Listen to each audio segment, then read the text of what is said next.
So hello everyone, after discussing all the important formulas on errors, here we'll discuss on the important PYQs of errors. Alright, so let's start. So the first question is on density. So whenever we have a question on density, and let's see what is to be asked, we have been given mass and diameter. So we want to find the error for density. So rho is equals to m by v, we'll write the related formula. And since we know that diameter is given, so we'll write this volume in terms of diameter. And this power 3 will come with the logic of propagation of errors.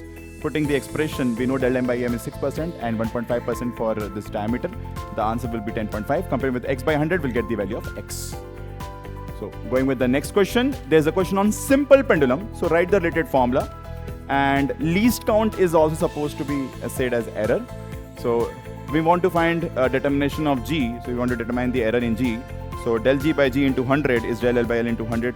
And this 2 will come there. And the sign here will be plus because we want to find maximum error. Putting the expression, we know 1 is for the least count and 30 is the measurement. Again, this is 1 millimeter, so we have to write in 0.1 by 55.